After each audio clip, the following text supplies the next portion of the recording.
Welcome to Everyone Loves Guitar, where we get to sit down and talk with interesting professional guitar players and related music industry experts. If you love playing guitar, stick around. You're in the right place.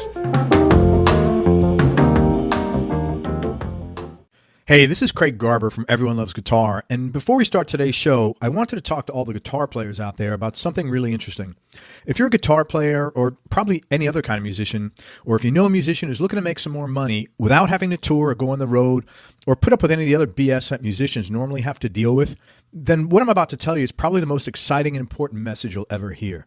As a business guy who just happens to play guitar, one of the first things I realized after interviewing, say, the first 50 or so guitar players was that if I was going to get into this business today, the first thing I'd look at doing is learning how to license your music. And by licensing music, I mean getting your music inserted into movies, television shows, and commercials. And here's why. There are 4 reasons, actually. First of all, focusing on record deals, publishing, and touring means that you're putting your destiny in someone else's hands.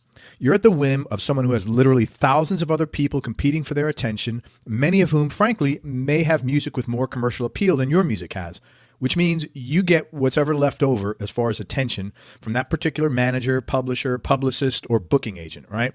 And I don't know how you feel, but for me, I'm totally uncomfortable leaving my destiny and my family's financial future up to someone else. Second, I've learned in business that if you work in areas that are less competitive and not as crowded, your likelihood of success goes up dramatically. And there are way less people competing to have their music licensed than there are trying to make records, get their songs published, and go on tour.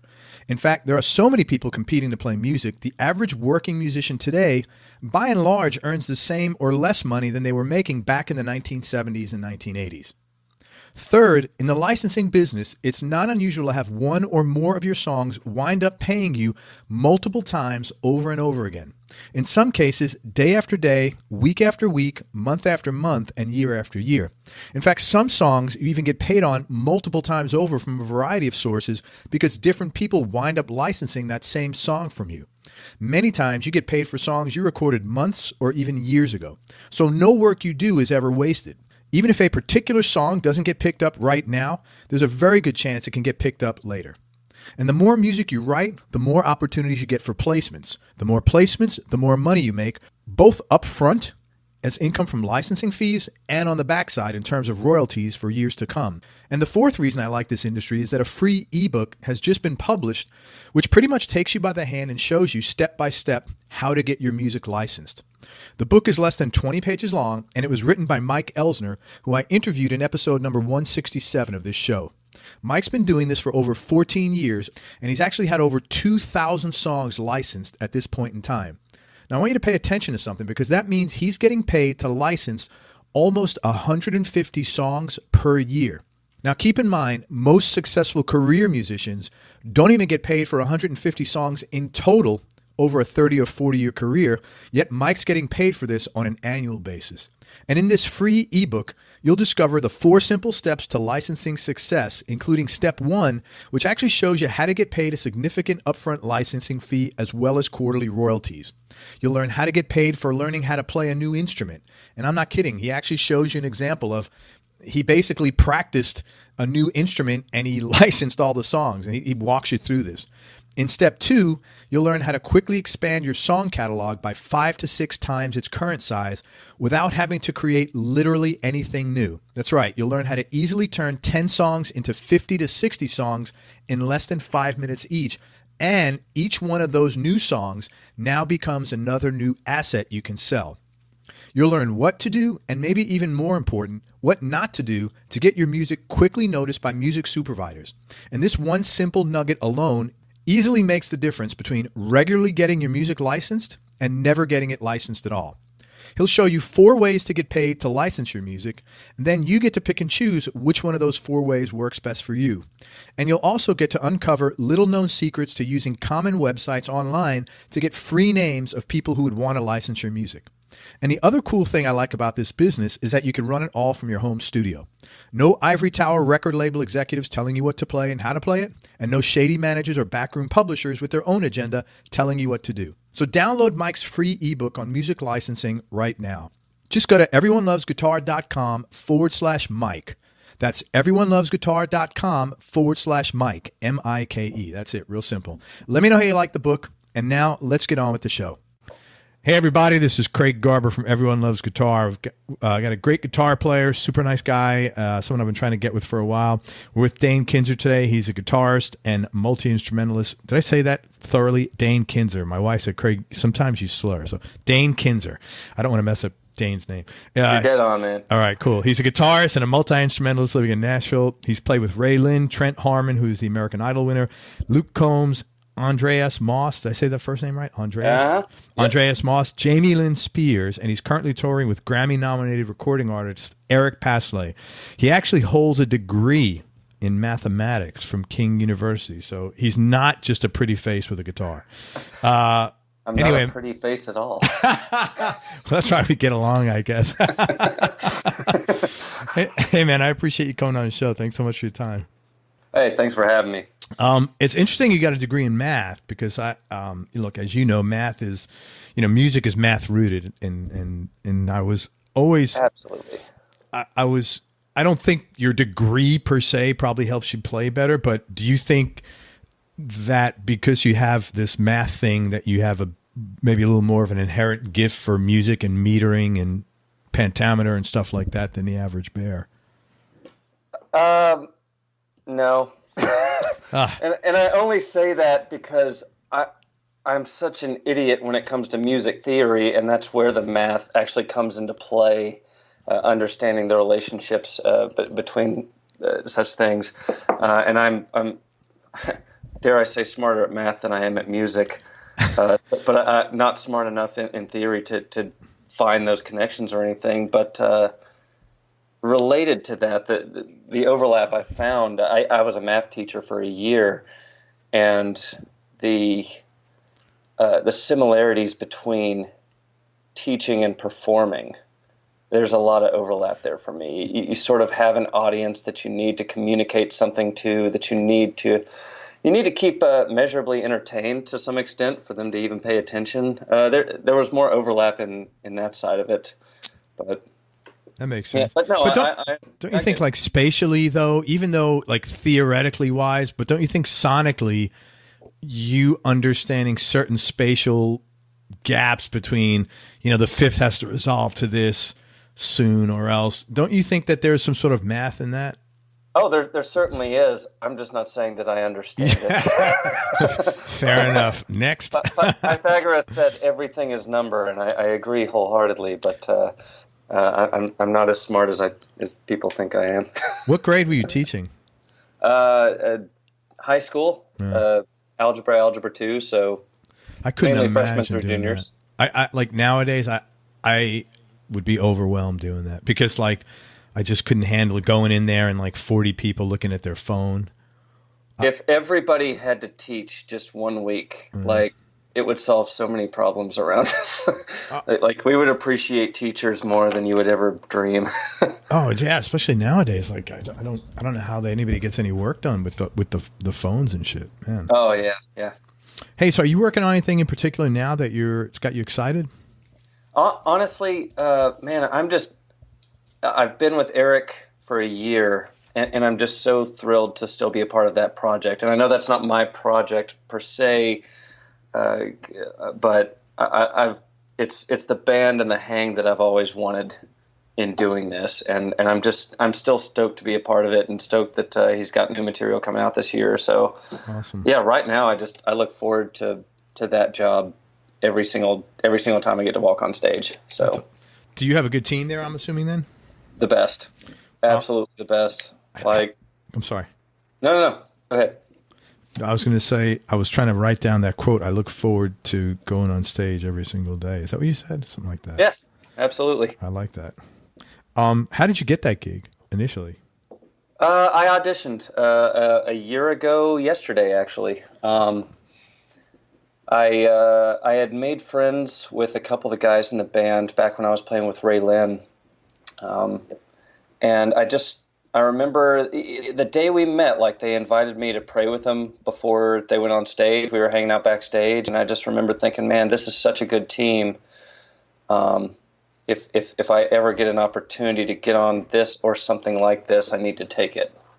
And I didn't think that the previous guitar player would ever leave, but he had a close friend that wanted him to come over and do a project with him, and the opportunity opened up, and that guy called me, Tyler, who we were talking about earlier, Tyler Tomlinson, wonderful human being. Yeah, he's a good guy, man. So you just met these guys and you said, wow, I'd love to play with them. And then the universe said, all right. All right. I don't ask questions, man. I hear you. That's awesome. That's really cool. And now he's got a record coming out. He does. That's great. I'm not certain when, but this year we're looking forward to it. So you'll have a big tour, I would imagine, supporting that, that's what we're all hoping. That's awesome, man. Good. I hope you do too. Where'd you grow up, man? I grew up in Knoxville, Tennessee, just a couple hours east of Nashville. Now, is it true what they say about East Tennessee? What do they say? No, I don't know. I shoes right now. I have, and your feet are not webbed. No, I'm only kidding because I've talked to guys that live in East Tennessee. Like, do you know Blake? Which one? Blake Wren. No, I don't. And he's got a brother named Brandon. And anyway, but they've made jokes about East Tennessee, but they live there. So that's why I said, is that true about East Tennessee? Jeff King's from those parts. He's from, Jeff. That's right. Jeff's from way up in the mountains. He said really small town. Oh, Townsend. It's where my parents live now. They wanted to disappear from humanity, and so they moved to Townsend, which is where Jeff came from. Wow. Yeah, he just told me it's a small little place. Did you know Jeff from back there? No, I did not. But we know a lot of the same places. Yeah, you mean both of places. Exactly. One that's open in the winter and the one that's open in the summer. That's what he said. What was growing up there like as a kid? Man, I don't know how much of my childhood I remember. I had a good childhood, not necessarily a musical one. I didn't pick up the guitar till I was 13. So, my childhood, I think my parents tried everything to try and figure out what me and my brother were good at. So naturally I was thrust into all sorts of sports, which to this day, there's a reason I play guitar, Craig. If you hand me a ball, it becomes jarringly apparent. But they did baseball, football. It put me through the ringer, and I was atrocious at all of them. And they put me in piano lessons when I was 7. Oh. And I wasn't good at that either, nor was I particularly interested, if I remember correctly.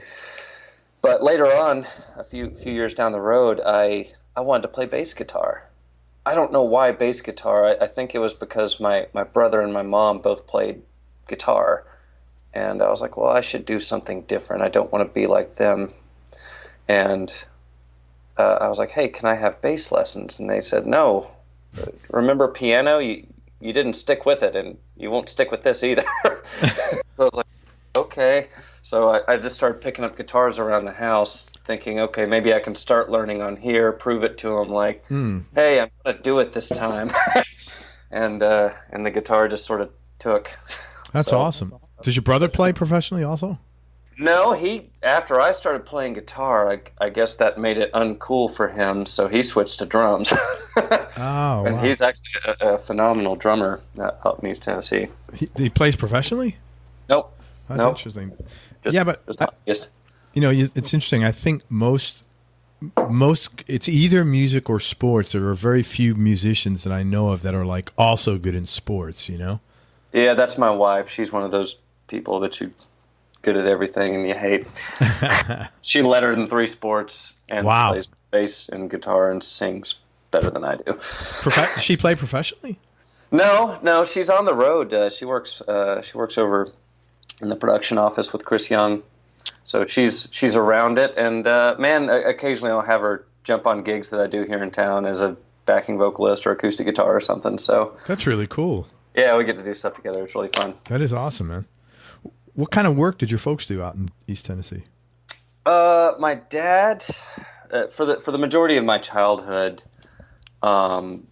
he ran a furniture finishing shop, and so I spent some summers loading trucks and sanding things.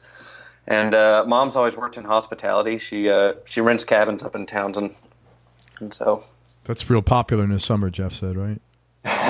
No, he said it. He said like the town population like swells in the summertime. Oh, it absolutely does. Yeah. But yeah, people still go there in the winter too. It's nice to get snowed in up there. Yeah, I really don't like snow since I moved to Florida.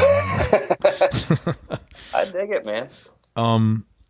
So if you had to like chart, like what do you hope to do more of over the next few years?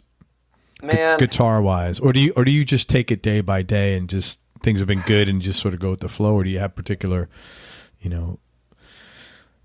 dream or aspiration or something that you'd like to try to make happen?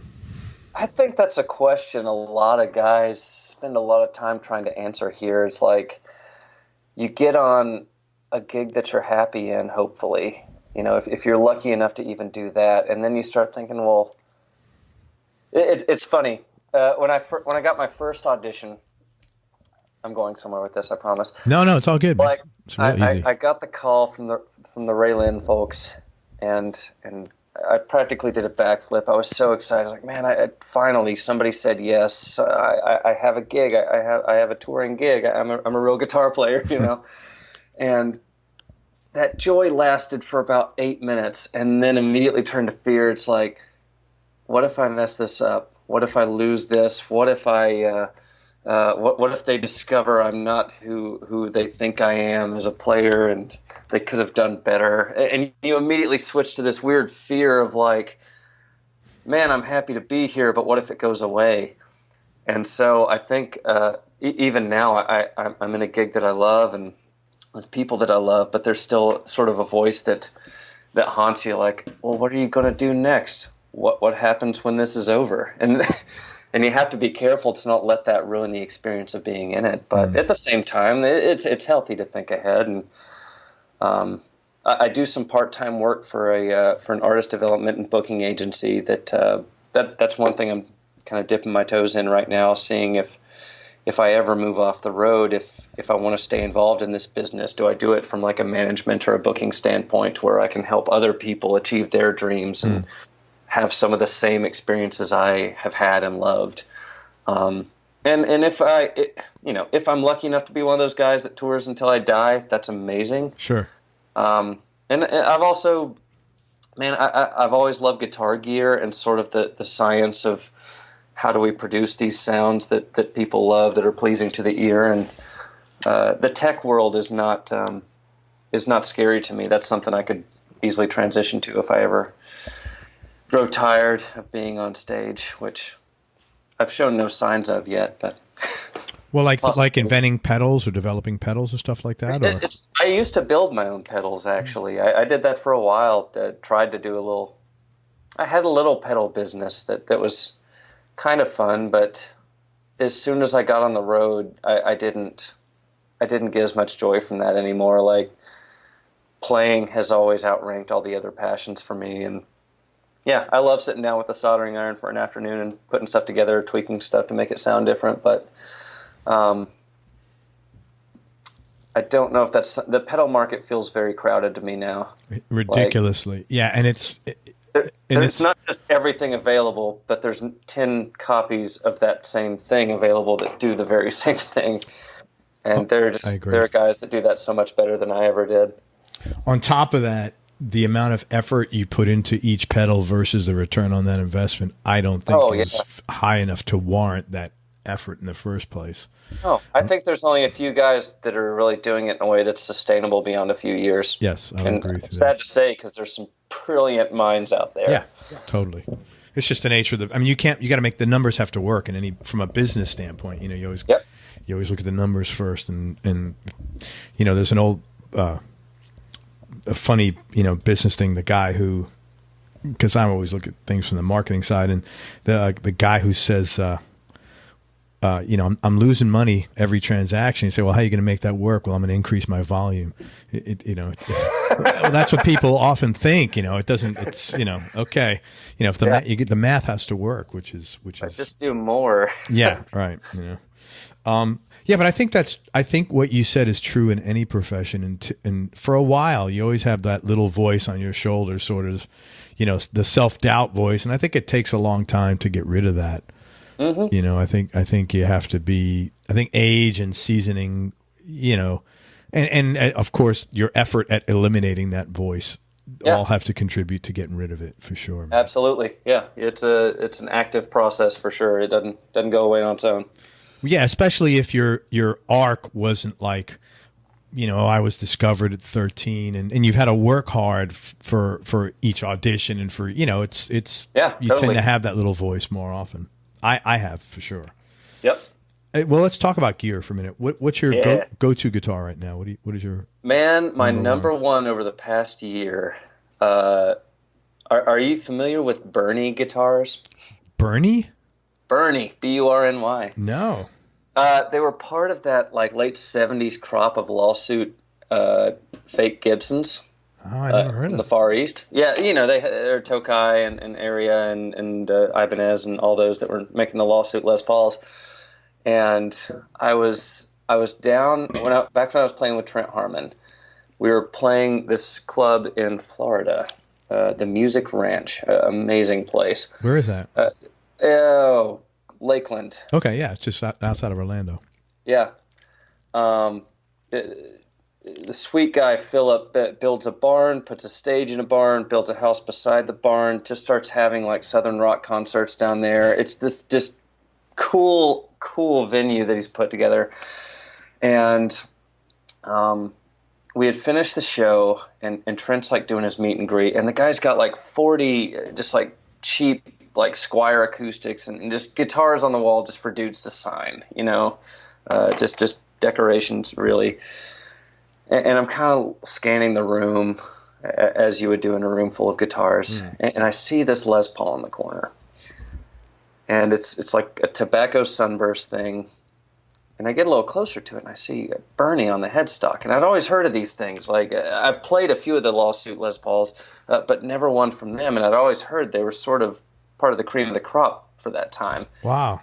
And I pick it up, and dude, it's got the best 60s taper neck for a Les Paul. And I'm a Strat guy. I don't inherently like Les Pauls. And so I even hand it to my drummer. I'm like, dude, feel this thing. As if he would know. But even he's like, yeah, that actually feels really nice. So we're hanging out with the guy later, and I'm like, man, what's the story on that thing? And he was like, oh, that used to belong to Stryper, the Christian metal band with all the bumblebee print. To hell with the devil. And then it made sense that the thing had a big chunk cut out of the top where a dive bomb tremolo had been put on at some point, like one of those collar things. And so I was like, man, if you ever think of selling it, let me know. And he's like, just give me whatever you want for it. And I was like, no, I'm not gonna do that, And so we leave. We drive to our hotel. It's 45 minutes away. And I realize I've left my eyeglasses in his place. Oh, wow. And I'm freaking out. They're prescription. I don't want them mailed, And I call our radio guy that's traveling with us. I'm like, man, is there any way we can drop by there on the way to the airport tomorrow? And he's like, we're going to be pushed for time, but maybe he can meet us off the interstate. So we meet in a Hooters parking lot. I know that Hooters right off I-4. Right? It's right off I-4. Yeah, totally, man. Philip gets out of his truck, gives me a hug, hands me my glasses, and then opens the back door and pulls out the guitar in the Stryper case. And he's just like, man, I feel like this belongs with you. Every time I get away, I get two back.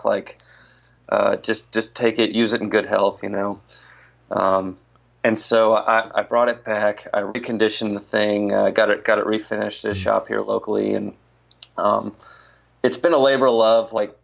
I've redone everything: the nut, the pickups, the electronics. Which again, it's good experience for me. I'm good at the electronics side, but the setup stuff is new to me. But man, it has turned into my number one on this gig. I'm the only electric guitar on this, so sort of moving to humbuckers and having a fatter sound for a lot of the show was beneficial anyway. So it sort of came together at the perfect time. But that's been the number one. Man, that's a really cool story. Yeah, I'll shoot you a picture of it. Yeah, I would love it. What kind of pickups did you put in there? I did the Sur Thornbuckers. Okay. The Pete Thorn. I had read that they kept the output level on those and the EQ curve sort of. I think the intention was you would be able to switch from your single coil guitars to these without like changing your amp settings drastically. Like they tried to keep it not necessarily feeling like a single coil, but at least not radically different EQ wise. And dude, it totally works. Like I switched between a telly and some other stuff in the show, and I don't change anything. Like it just sits perfectly in the mix, and they nailed it with those. That's awesome, man. I'm not a humbucker guy, so I'm not one of these guys that can totally dissect the things. And this is a 59, you know. What made you get for the? That's unusual that you went for Shure. The Shure. I'm sorry, Sur. I know SUHR. That's unusual. You went for Sur pickups. Why's that? I've never heard it. I mean, I don't. Usually, people get like a more like Sur's associated with the John Sur's guitars. Yeah. More so. You're like the first guy I've met who got. They'll get like some from PAF knockoff or Duncan's or Lawler's. Well, I did try Duncan's first. Eddie Robinson, who I think you. Yeah, I know Eddie. He gave me a stack of Duncan's and was just like, here, man, go to town, go experiment. And I tried all of them and found some that I kind of liked. But my friend Tyler Slauson, who still plays for Trent Harmon, he was selling some of them. That's the guy that looks like Keith Urban, right? He does, yeah. Dude. I know who that guy is. Tyler's another one of the friendliest people on this planet. He was like, man, try these. I don't, I'll whatever. You can keep them as long as you like. And I'd heard of Pete Thorn, of course, so I tried probably 6 different pickup sets. Wow, that's really cool. And those were the ones, man. They perfect top end for me. Again, for what I'm looking for, which is not what everybody's looking for, but that they've been amazing. That's awesome. I liked them so much. I bought another of the bridge ones and put it in a Strat, which is my number 2 guitar, a Strat that I pieced together. Oh, it's a parts caster, sort of. It is. It's all Fender parts though. It's a road worn body, the Thornbucker in the bridge, and then a couple like John Mayer scooped pickups from Brandon Wound in the neck and middle. What does that mean, scooped? The mids, like no mids in these pickups. Okay. And I bought for the necks. I always look for those Fender Japan necks from the 90s. A lot of people like those. Beautiful finish work back then, and that was the first guitar I ever sort of pieced together myself and set up, and it turned out nice enough to use. Where'd you find the Fender neck from the 90s, Japanese neck? Oh, on eBay? I think it was Reverb. Yeah, it was on Reverb. Okay. Sort of knew what radius I was looking for and whatnot, and I got lucky. Got a good one. Have you heard of those? Man, they're Japanese Fenders, but they're Aquiline. No, what are they called? They're like squared off, kind of Aerodyne. Are those the ones with like the bound tops and stuff? Yes. Have you ever played one of those? I haven't played one. Yeah, I wonder if they're good. I was talking to John Shaw. Yeah. So John is like really bright. His uncle. His uncle's a luthier, and his uncle like kind of. I guess raised him guitar wise, and he said he's knows everything about guitars. He's bought and sold hundreds, and he said any Japanese Fender he's ever played has been wonderful. Just anything what you just said. Yeah, they're cool looking. The fit and finish is nothing to knock the Americans, but you can usually find those Japanese parts a little cheaper, and they are every bit as good as anything I've ever put my hands on. Yeah, and they have cooler colors. Like they have colors with the Japanese ones that you can only get in custom shop Fenders. Yep. Like eggshell blue or Daphne blue or Fiesta red or stuff like that, where you got to kind of get to the custom shop for that. Oh yeah. Huh. So your Bernie is number one. Your Bernie's number one. Strat's number two, and then I have a Titan. Have you heard of those guys? No. They're made by Cower Guitars out in Sacramento. Oh yeah, Doug. I interviewed Doug. Yeah. He made. Yeah. Dude, yeah. Doug I know the Titans. He's a national treasure, man. I know the Titans. Yeah. He's smart, man. He's got several lines now, and he's a good guy. He's a bright guy. Dude, the neck on that guitar is perfect. Like the intonation, I have never played anything that's that good. And again, that's like their budget entry level line. Right. Yeah, it is. That guitar is insane. That would probably be my number one, but I didn't have a P90 guitar, and I always wanted one, so I had P90s put in it, which are maybe my favorite to play just because that guitar is alive. Like, that's cool. If I'm even near my cab with that thing, they just want to take off the feedback instantly. That's awesome. But that also keeps me from that guitar being the number one because we play so many venues where like a light shines on them and they just squeal or something, you know. No, I totally get it. Nothing knocking the guitar. I just chose very, very noisy, alive pickups for it, which, again, makes it really fun to play. Did you deal with Doug when you got that guitar? Oh, yeah. We text a little bit and send each other Simpsons memes and whatnot. Yeah, he's a good guy. Really good guy. I interviewed him, probably in the first 30 or 40 episodes. Really nice guy. He's brilliant. I swear those guitars are probably the best value in the whole boutique market right now. Mm-hmm. I think he's selling them for $1,300, which is just insane. Yeah, they're custom guitars, and they're totally modular. Yeah. You can put anything in them. And he does a lot of cool stuff. He's got like guitar racks that he makes. The DRS racks? Yeah, right. They're great looking, and they look, you could stack them. They're really functional. He's a good guy. He is. Yep, they're good people. Is there anybody who influences your playing that people might be surprised to hear? I always used to say who influenced you, but I get the same, Clapton, Hendrix, Stevie Ray, a lot in Nashville. Of course, you get Brad Paisley and Brent Mason. So now I go the other way. Is there anybody that influences your playing that people might be surprised to find out? Phil Keggy has always been like sort of the number one for me. I come from an acoustic background. I spent way more time on that than I did electric guitar. Electric came way later for me. And I mean, he's huge around here, but still a lot of people don't know who that is. Jonathan Dubose Jr. No, I don't know him. Who's that? He's a gospel guy, and I got hip to him from an album he did with Harry Connick Jr.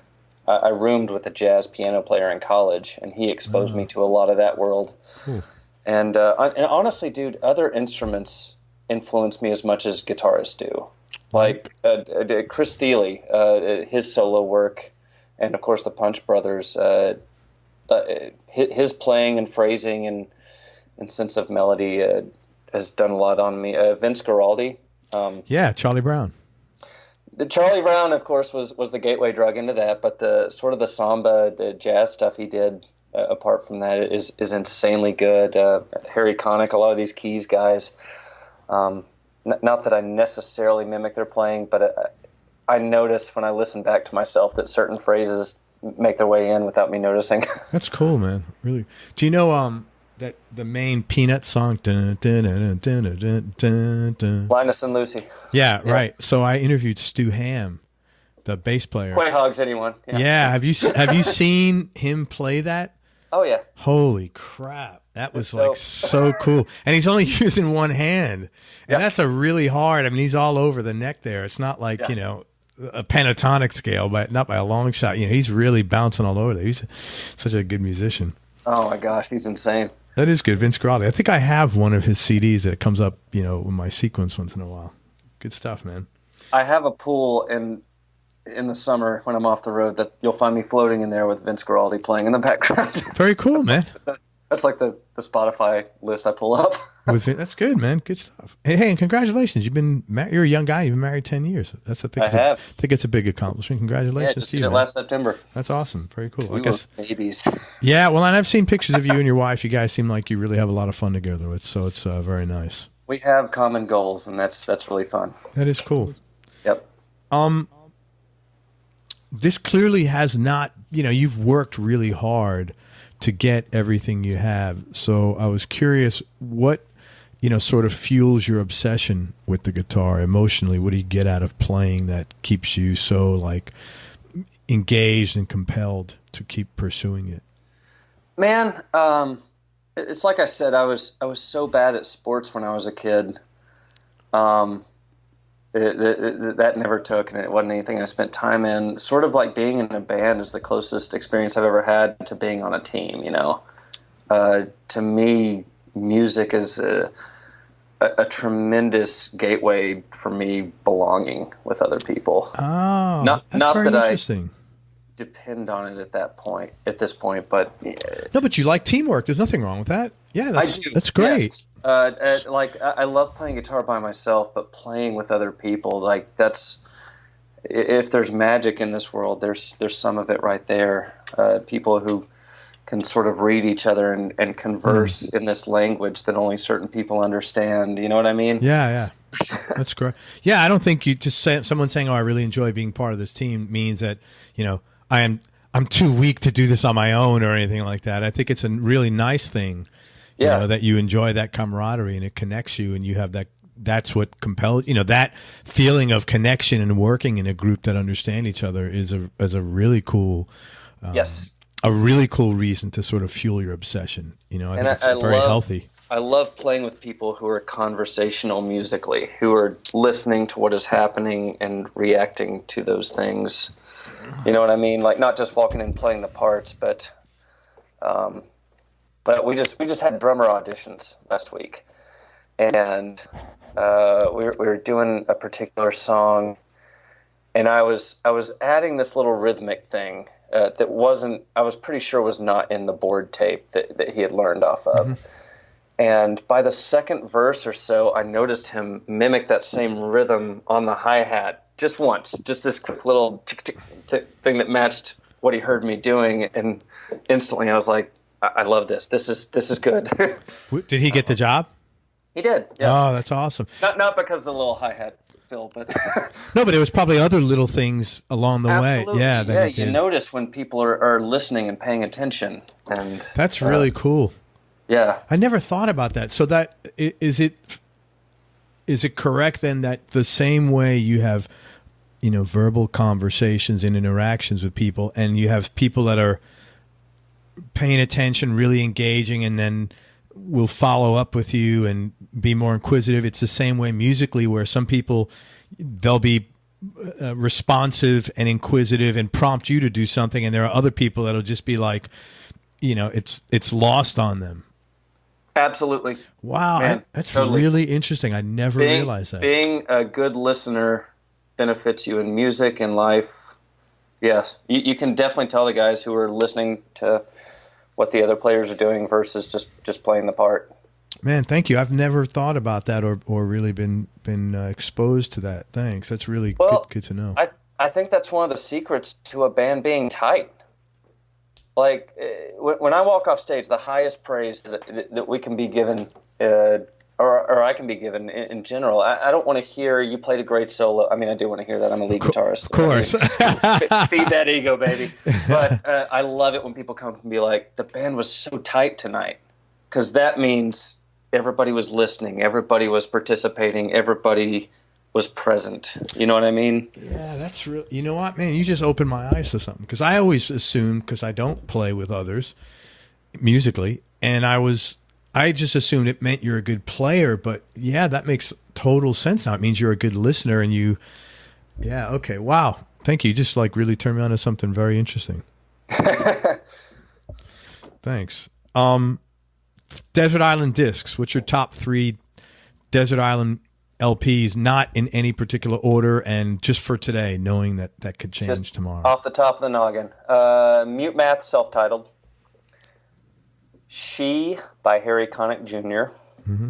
That was an album he did. I mentioned that Dubose was on it, but he pulled in the rhythm section from the meters.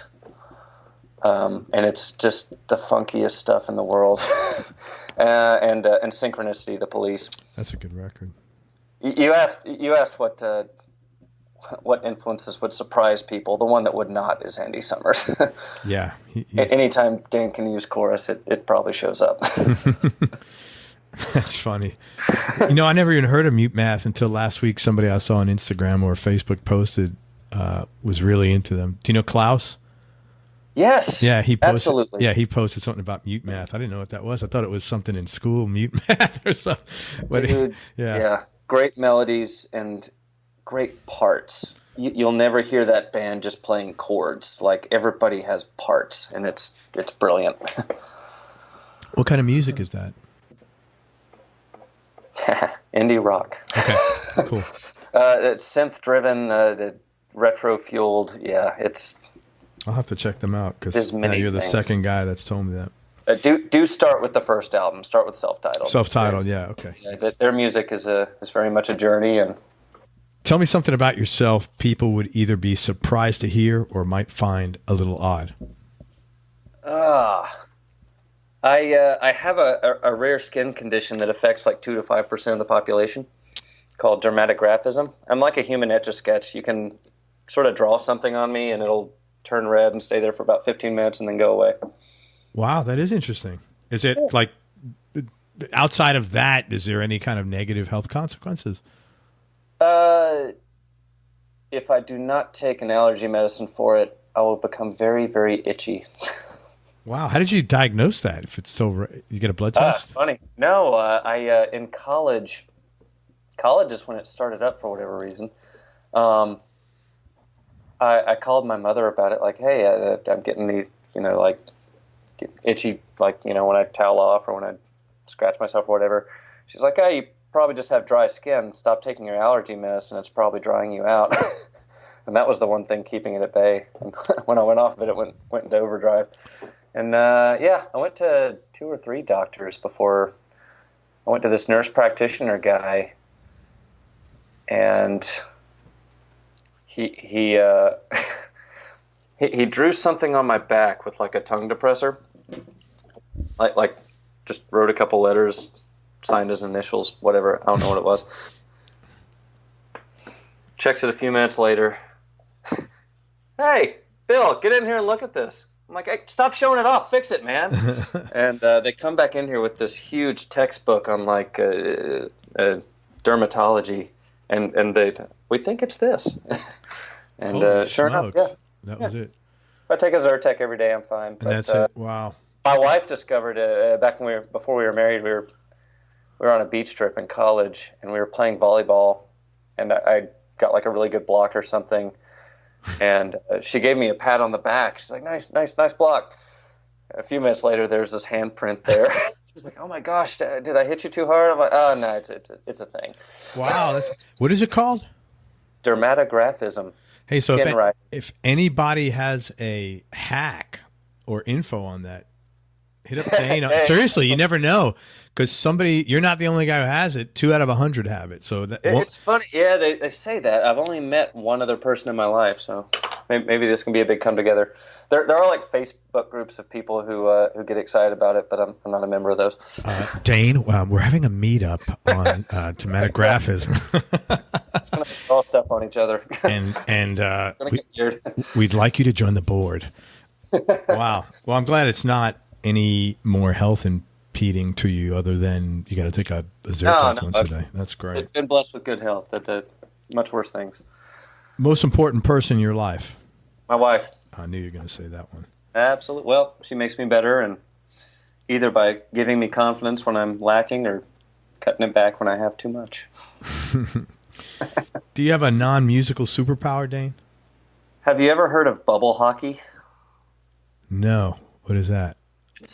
It looks like foosball, but it's a hockey table, and it has this big plastic bubble over the rink, and there's these little levers that you pull and twist to control your hockey players. I've never seen that. Oh, wait a minute. It's really old, isn't it? It's very old. Yeah, that's like from when I was a kid. 1 out of 30 arcades. Yes, I know it. I do know it. At the risk of sounding egotistical, I'm really, really, really freaking good at it. That's awesome. Dane is throwing down the gauntlet. Useless because, as you said, that game mattered about 40 years ago. It matters to you, Dane, and it matters to me, so it's fine. If I find it in a bar, I will sit by that table and just be like, someone play me. Play me now. Do you like hustle people? Man, I've always wanted to play this. I just want to play. I've always wanted to play this game. You know, you want to try, and then you lose a game, and you say, "Hey, I think I'll get better. You want to bet like $500?" I've considered it. I at least get free drinks out of it or something. Yeah, but, man. I'm just so desperate to play because it doesn't exist anywhere, and even fewer people care about it. Go to Vegas. There's a. I'm good at two things, and one of them is useful. Music and bubble hockey. In Vegas, I don't know if you've ever been there. There's a, and I don't know if there's a museum of pinball museum. Oh yeah. It's kind of cool. I went there last time we were in Vegas. It's actually pretty cool. They have all the old machines. Like they have old machines going back to the 40s and 50s. There's a small pinball museum outside of Detroit, and I'm trying to remember the name of the joint. I'll think of it later. But we played a venue that was attached to a small. I mean, they probably had 40 tables. That's Eric was engrossed. Like he played for hours that day. It was great. Is he? He's a young guy like you, isn't he? Yeah, he's right around my age. And yeah, we just gave him a sack full of quarters, and he was fine. Okay, I'll come back in an hour. Biggest business or personal win?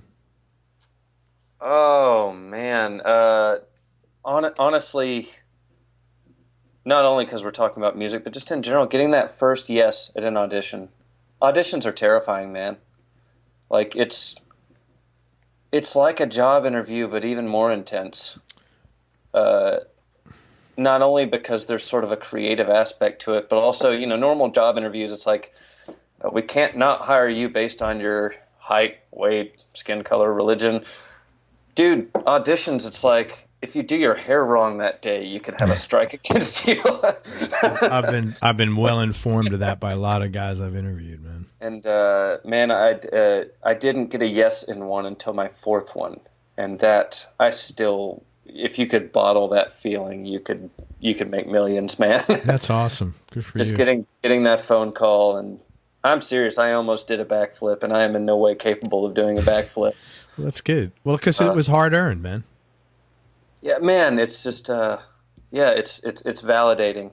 Absolutely. You have this dream, and the first time someone says yes, you are the guy. All of a sudden, it's like I belong. All of a sudden, well, so, especially you're very team motivated. Sure. So it's not just like I belong. It's like, hey, you're now on a team, and so you have a place to anchor, which is really important to you, which is great. You're getting that first yes. There's nothing like it. Besides bubble hockey, do you have any hobbies or interests outside of music?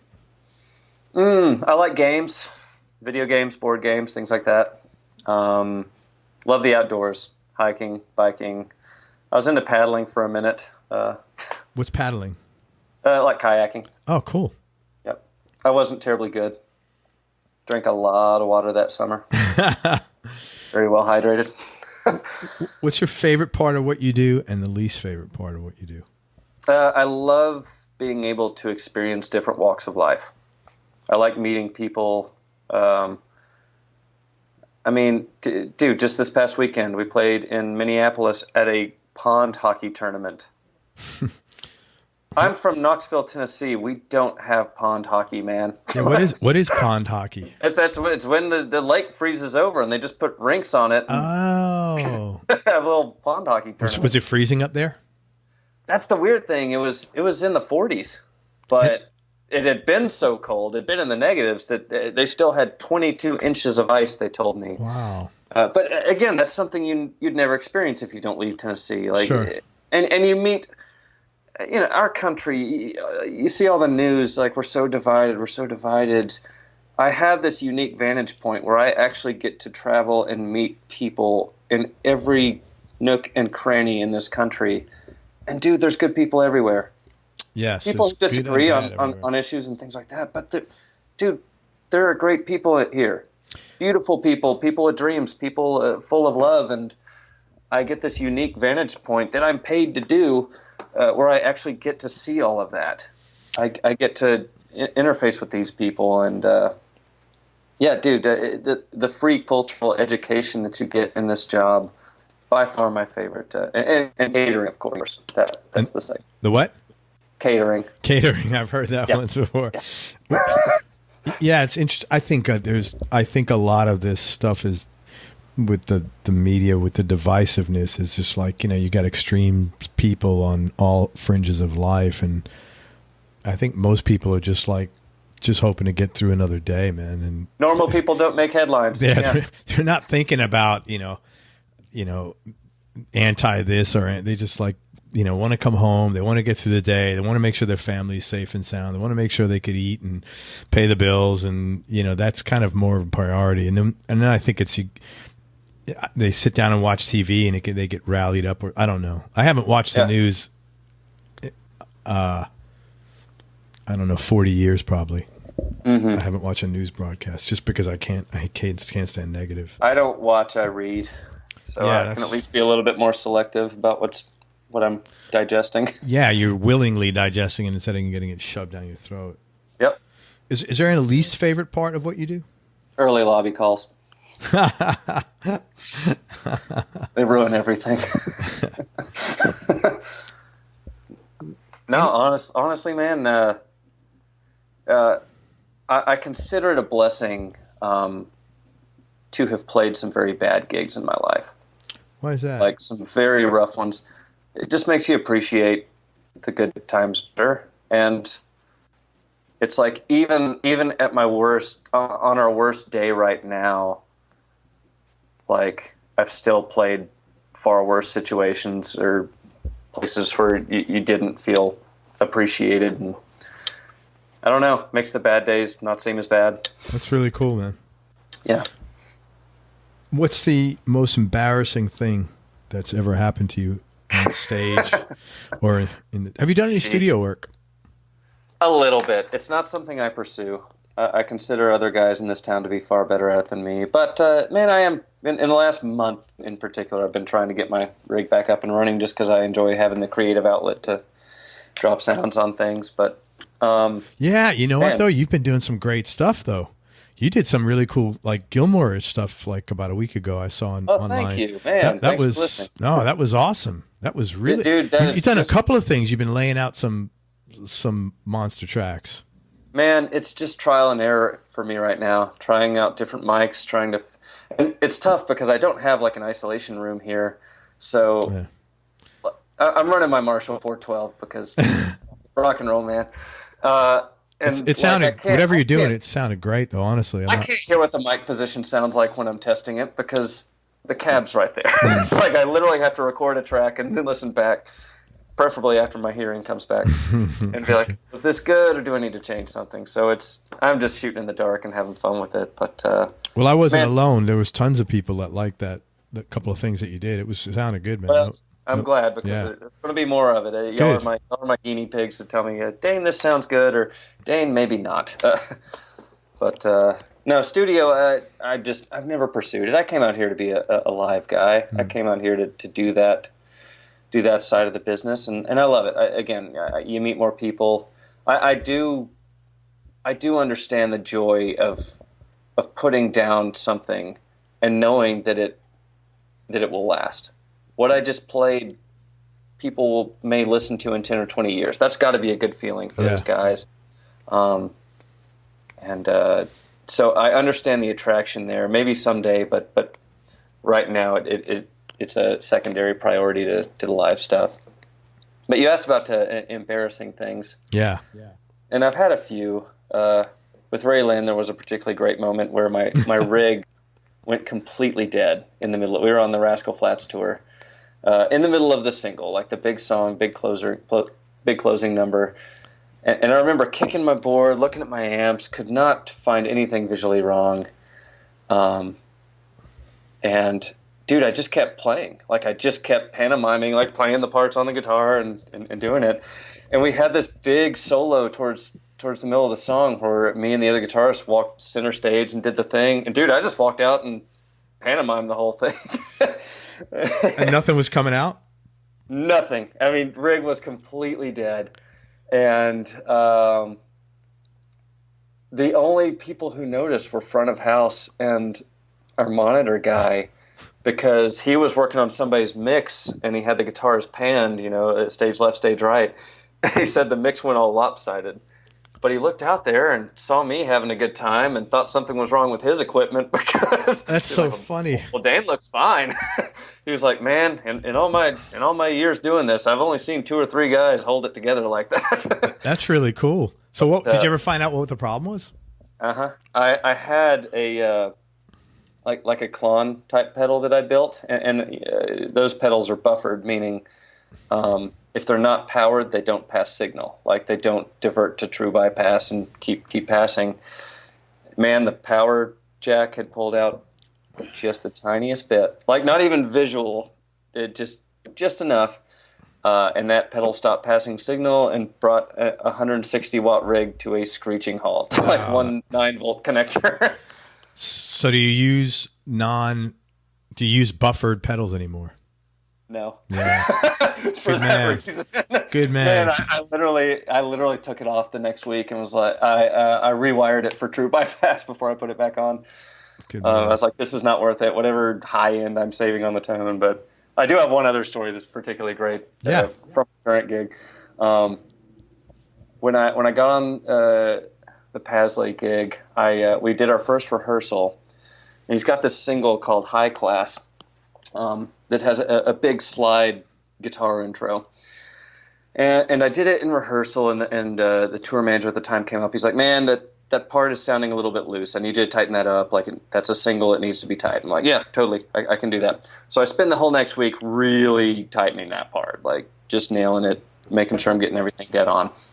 And I show up for gig number 1, first night on this gig. I'm, of course, jittery and, excited. We get to that song, and they did not warn me that the intro of that song happens in a complete blackout lighting-wise. Oh, my God. And we were playing a theater, so there is no ambient light. And for that song, we did this little gimmick where we all wear sunglasses. On top of being in the dark. Right. It was pitch black in this room. I have sunglasses on, and I'm playing slide, so there's no tactile feedback to where you are on the fretboard. Holy smokes! So what happened? You should have been able to have a little one of those wiggle lights or something on your. I started it in one key, realized I had another fret down there. Oh wow! Actually landed in the proper key on about the 3rd try of the riff. Did they give you any shit about it, or they got it? Oh, they were dying. Yeah, but I mean, you didn't get in trouble. No, I came off stage and the tour manager said, "I like how you played that song in the key of I can't see." Well, at least it was good ribbing, good I fun went ribbing. to the lighting director and I was like, "Dude, give me something." And from there on out, he would have this one little spot that hit me going into that song. Wow, that's a good story though, man. Oh, it was. I have it on video, but I will not share it. It was a good moment. That's a good story. Hey, let me ask you one last question, Dane. Yes, you've been playing professionally now for how many years? Okay. Since that time, how has your personality changed, if at all? And has the change been deliberate or just a natural, unconscious, or non-deliberate change? I used to believe that Chicago had the best pizza. Now I'm convinced that New York is indeed superior. Okay, because you've been to New York, presumably. just travels, man. No, if you're looking, if we're going deeper than that, man, I think I am more. I think I'm even more in tune with my own faults now, which in turn helps me be more empathetic to the faults of others. I think marriage certainly helps a great deal with that. But again, just iron sharpens iron, and you spend a lot of time with the same people. That's a biblical verse, isn't it? Iron sharpens iron. It probably is. Because Blake told me that one time. Yeah, Blake told me that. The guy I just mentioned, Blake Rinn, told me that one time. Yeah. I'm sorry. I was like, wow, I don't know anything, and I was like, I recognize that. No, it's. I think I just, especially living in close quarters with people, being on a bus, being in hotel rooms. You definitely want to put yourself under the microscope. Are there things I do that grind on people? Are there things I do that make it to where people don't want to be around me? And because those things are amplified when you have less space, less time. Yeah, for sure. And I think, again, being in that team, that band atmosphere, definitely helps. Well, I think if you're smart, you put yourself under the microscope. So because you're in such close quarters, it's much easier for everybody to piss each other off or irritate each other. So you've learned to become more understanding of not letting things bother you so much Absolutely. And recognizing, hey, believe it or not, I may be bothering this person as well. Bingo. Yeah. Yeah. That's a good one. Good for you. Becoming aware of your own tendencies, and how do I get when I'm tired? How do I get when I drink too much? Are these things that should be avoided? Yeah. What are my tendencies? Because what your spouse or your partner, whatever, is willing to put up with is dramatically different than what absolutely other people are willing to put up with, for sure, man. Yeah, that's very true. Let me tell people how to find you, and I would love you to come back here on the show in 2-3 years and see where you're at and what's changed.